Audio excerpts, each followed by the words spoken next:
તો ગુજરાતના અનેક પંથકમાં રહી રહીને કડાકા ભડાકા સાથે વરસાદ વરસી રહ્યો છે। ધમધોકતો તાપ હોય તો અચાનક વાતાવરણ બદલાય છે અને વરસાદ તોફાની એન્ટ્રી કરે છે। ત્યારે આજે પણ કેટલાક પંથકમાં આવા જ દ્રશ્યો જોવા મળ્યા। આ દ્રશ્યો છે વલસાડના ધરમપુરના। અહીં નડકધરી ગામ સહિત 5 થી 6 ગામોમાં ભારે પવન સાથે વરસાદ વરસ્યો અને ખાના ખરાબી સર્જી ગયો। અહીં વાવાઝોડાથી 100 થી વધુ ઘરોના છાપરા ઉડ્યા તો ક્યાંક વૃક્ષો પડ્યા, ક્યાંક વીજ પોલ પણ પડ્યા। કેરીના પાકમાં વ્યાપક નુકસાન પણ થયું છે।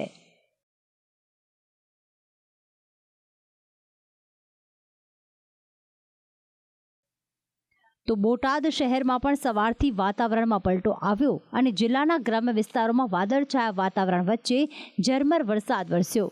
વરસાદના કારણે ગરમીથી લોકોને આંશિક રાહત તો મળી, પરંતુ સાથે સાથે કમોસમી વરસાદથી ખેડૂતોના પાકને નુકસાન પણ થયું છે।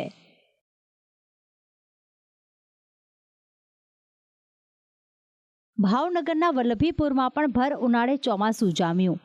વહેલી સવારે કડાકા ભડાકા સાથે કંથારિયા, દૂધાધાર, લોહિયામાં વરસાદ વરસ્યો।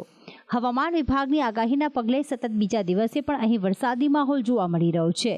સાથે બાજરી, જુવાર, ડુંગળી સહિતના પાકને નુકસાન થવાની ભીતિ પણ છે।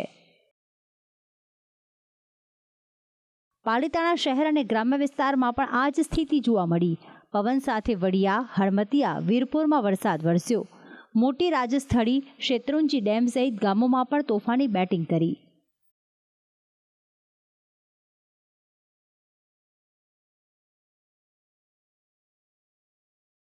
સુરતમાં પણ તાપ વચ્ચે એકદમ વાતાવરણ બદલાયું। વાદળછાયું વાતાવરણ સર્જાયું, બફારો વધ્યો અને અચાનક ઓલપાડ તાલુકાના અનેક વિસ્તારોમાં વરસાદ વરસ્યો। કાંઠા વિસ્તારના અનેક ગામોને વરસાદે ભીંજવ્યા, જેના કારણે ઠંડક પ્રસરી છે। જોકે આ વરસાદે જગતના તાતને ક્યાંયનો રહેવા દીધો નથી। પાકને લેવાનો સમય આવે છે કે સાથે વરસાદ પણ આવે છે અને તાતની મહેનત રંગ લાવવાના બદલે પાણીમાં જાય છે। બ્યુરો રિપોર્ટ, સંદેશ ન્યૂઝ।